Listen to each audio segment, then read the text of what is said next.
সব শক্তি আপনার মধ্যে আছে, সেটার উপর বিশ্বাস রাখুন। এটা বিশ্বাস করবেন না যে আপনি দুর্বল। দাঁড়ান এবং আপনার মধ্যেকার দৈবত্বকে চিনতে শিখুন। সন্তুষ্টির দ্বারা সমিতি সম্পদের চরম দরিদ্রতা হতেও বেদনাদায়ক, কারণ বৃহত্তর লোক বৃহত্তর অভাবের সৃষ্টি করে। সাফল্য মানে 9 বার পড়ে গিয়ে 10 বারের মাথায় উঠে দাঁড়ানো। যদি সুযোগ দরজায় না আসে, তবে নিজেই সুযোগ সৃষ্টি করো।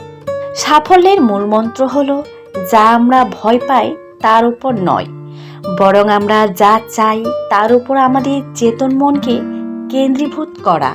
প্রত্যেক মহান ব্যক্তি তাদের চূড়ান্ত সফলতা অর্জন করেছে তাদের চূড়ান্ত ব্যর্থতার এক ধাপ পরেই। আপনি যদি কোনো কিছু ভালোভাবে করতে না পারেন, অন্তত চেষ্টা করুন। আমরা যখন আমাদের কর্তব্য কর্মে অবহেলা দেখাই, কোনো দায়িত্বকে নিষ্ঠার সঙ্গে গ্রহণ করি না, তখনই অকৃতকার্যতা আসে। যে কোনো ঝামেলা ছাড়াই যেতে, সে বিজেতা, কিন্তু যে শত ঝামেলা সামলে যেতে, সে ইতিহাস রচয়িতা। আপনার যদি কোনো কিছুর প্রতি দারুণ আগ্রহ থাকে এবং আপনি যদি কঠোর পরিশ্রম করেন, তাহলে সাফল্য আসবেই। কখনো নিজেকে সীমাবদ্ধ করবেন না। আপনার মন যতদূর যেতে চায়, আপনি ততদূর যান। আপনি যা বিশ্বাস করেন, মনে রাখবেন আপনি তা অর্জন করতে পারেন। যেই কর্ম আপনাকে ভিতর থেকে শক্তিশালী করে তোলে, তা হলো একটা ভালো কর্ম। কিন্তু যেই কর্ম আপনাকে ভিতর থেকে দুর্বল করে তোলে, সেটা একটা খারাপ কর্ম। তোমার মেধার ঘাটতি থাকতে পারে, কিন্তু তোমার চেয়ে বেশি পরিশ্রম অন্য কেউ করবে, সেটি তো হতে দেওয়া যায় না। পরিশ্রম দিয়ে মেধার ঘাটতি অবশ্যই পুষিয়ে নেওয়া যায়। আমি তাই উদাহরণ। যখনই কোনো সফল ব্যক্তির দিকে তাকাবে, দেখতে পাবে অনেক সুনাম, খ্যাতি, কিন্তু দেখতে পাবে না সেই সব আত্মত্যাগগুলোকে, যেগুলি ওই সাফল্য এনেছে। আগের অধ্যায় বারবার পড়তে থাকলে পরের অধ্যায়গুলোতে যাওয়ার কোনো সম্ভাবনা নেই। বড় কেউ কাউকে করতে পারে না, বড় হতে হয়। কাউকে ঠেলে উপরে উঠিয়ে দিলে সে আবার পড়ে যেতে পারে। সময়ের সত্যিকার মূল্য দাও। প্রতিটি মুহূর্তকে দখল করো, উপভোগ করো, আলস্য করো না। যে কাজ আজ করতে পারো, তা কালকের জন্য ফেলে রেখো না।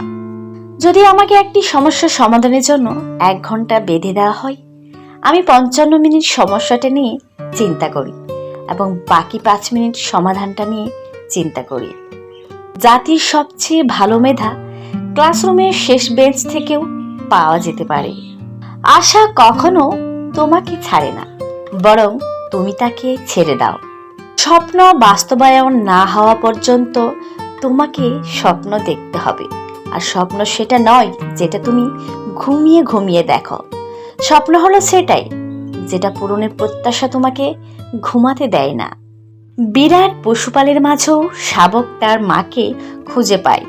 অনুরূপ, যে কাজ করে অর্থ সব সময় তাকে অনুসরণ করে, সেই যথার্থ মানুষ যে জীবনের পরিবর্তন দেখেছে এবং পরিবর্তনের সাথে নিজেও পরিবর্তিত হয়েছে। একবার পরীক্ষায় কয়েকটা বিষয়ে আমি ফেল করেছিলাম, কিন্তু আমার বন্ধু সব বিষয়ে পাশ করে। এখন সে মাইক্রোসফটের একজন ইঞ্জিনিয়ার, আর আমি মাইক্রোসফটের প্রতিষ্ঠাতা। পৃথিবীর সব বড় অর্জনগুলো সেই সব মানুষের দ্বারা হয়েছে যারা কোনো সম্ভাবনা না দেখার পরও আশা নিয়ে চেষ্টা চালিয়ে গিয়েছে। গুণকে যে ভয় পায়, সে আগুনকে ব্যবহার করতে পারে না। নিজের জীবনে ঝুঁকি নিন। যদি আপনি জেতেন, তাহলে নেতৃত্ব করবেন, আর যদি হারেন, তাহলে আপনি অন্যদের সঠিক পথ দেখাতে পারবেন। আমি আসলে খুব বেশি বুদ্ধিমান নয়। আমি শুধু সমস্যার পিছনে অন্যদের চেয়ে বেশি সময় দিই। আশাবাদিতা হলো বিশ্বাস, যা সাফল্যের দিকে পরিচালিত করে। আশা এবং আত্মবিশ্বাস ছাড়া কোনো কিছুই সম্পূর্ণ হবে না। সুযোগ হচ্ছে সূর্যোদয়ের মতো, বেশি দেরি করলে হারাতে হয়। আমি সর্বদা সমালোচনা খুঁজে বেড়াই, তোমার কাজের প্রতি একজন যুক্তিসম্পন্ন সমালোচক স্বর্ণালঙ্কারের মতো মূল্যবান। নিজের লক্ষ্য ও স্বপ্নকে আপনার আত্মার সন্তান হিসেবে লালন করুন।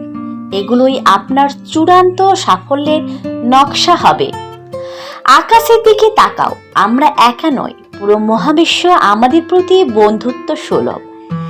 যারা স্বপ্ন দেখে এবং কাজ করে শুধুমাত্র তাদেরকে শ্রেষ্ঠতা দেওয়ার জন্য চক্রান্তে লিপ্ত এই বিশ্ব। শেয়ালের মতো 100 বছর জীবন ধারণ করা চাইতে সিংহের মতো একদিন বাঁচাও ভালো।